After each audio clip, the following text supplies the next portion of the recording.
All right, let's jump right into this explainer, breaking down Orthocell's latest ASX announcement regarding their Remplir nerve repair device. Today, we're looking at a textbook example of how a medical device company actually goes about its global commercialization.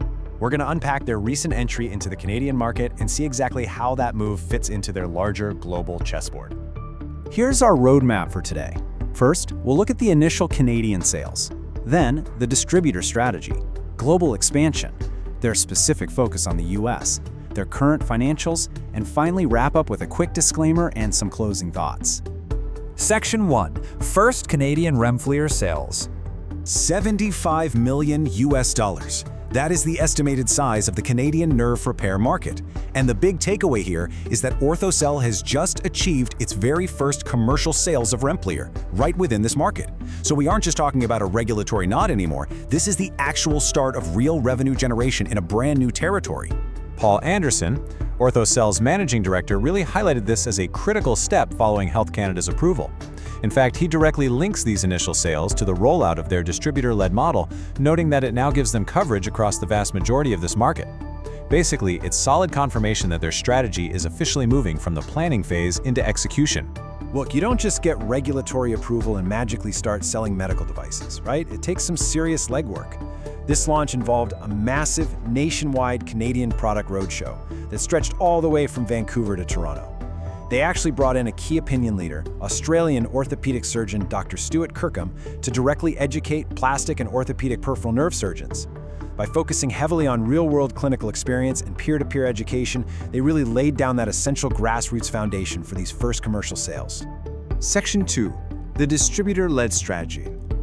Now, this is where the business strategy gets really interesting. There is a huge contrast in how Orthocell actually enters different markets.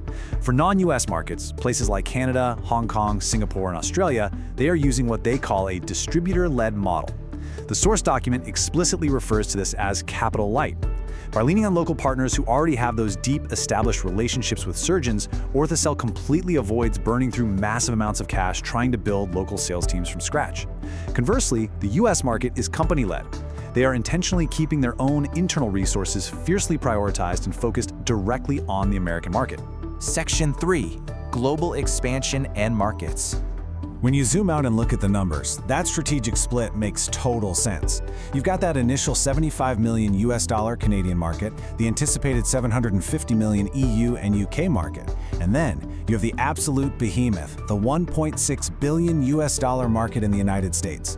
Canada is a fantastic slice of the pie, absolutely, but the US is on an entirely different level. It's a $1.6 billion giant.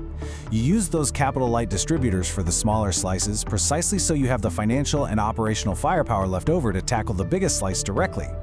Breaking down exactly where Remplir stands right now gives us a clear picture of today versus tomorrow. This isn't just a conceptual idea anymore. It's an approved revenue-generating product right this second in Australia, New Zealand, the USA, Singapore, Hong Kong, and now Canada. But they aren't stopping there.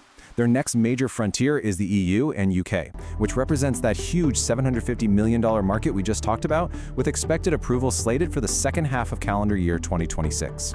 They are also actively eyeing other global approvals, including Thailand.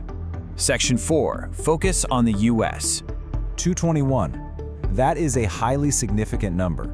Recent approvals have granted Orthocell access to a network of approximately 221 US military medical centers.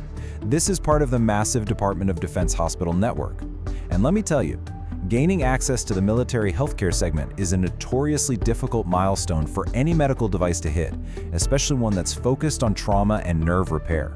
Now add that military access to their broader base of roughly 115 general US hospitals, and you start to see the sheer scale of their footprint in this company-led market. They are actively deploying their internal marketing and medical education teams to push adoption across a combined network of over 330 total facilities.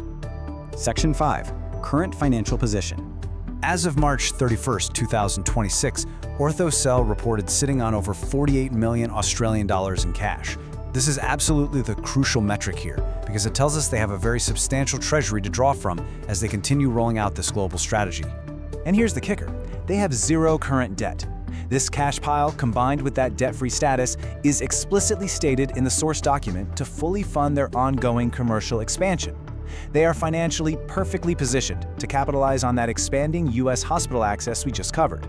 Because they don't have the burden of servicing any debt, that entire $48 million can be directed straight toward driving Remplir utilization across both the military and general healthcare segments, all while that distributor-led model keeps their international costs relatively low. Section 6. Disclaimer and final thoughts. Now, before we wrap things up today, a quick but important reminder. I am just an impartial explainer here, summarizing corporate data directly from the primary sources. Absolutely nothing in this explainer should be taken as a buy or sell recommendation for Orthocell or literally any other entity. We're just here purely to analyze the business strategy and the market dynamics exactly as they were presented in their public ASX announcement. Always, always do your own research and consult a financial professional before making any investment decisions. So what do you think about Orthocell's playbook here? Do you think dividing the resources up this way, using that capital-light distributor model internationally to essentially save cash for a major company-led assault on the US market, is the most effective way for a medtech company to scale? I would love to hear your perspective on this, so please drop your insights in the comments section below. I always enjoy reading how you all interpret these business frameworks. Thanks so much for joining me to unpack this, and I'll catch you in the next explainer.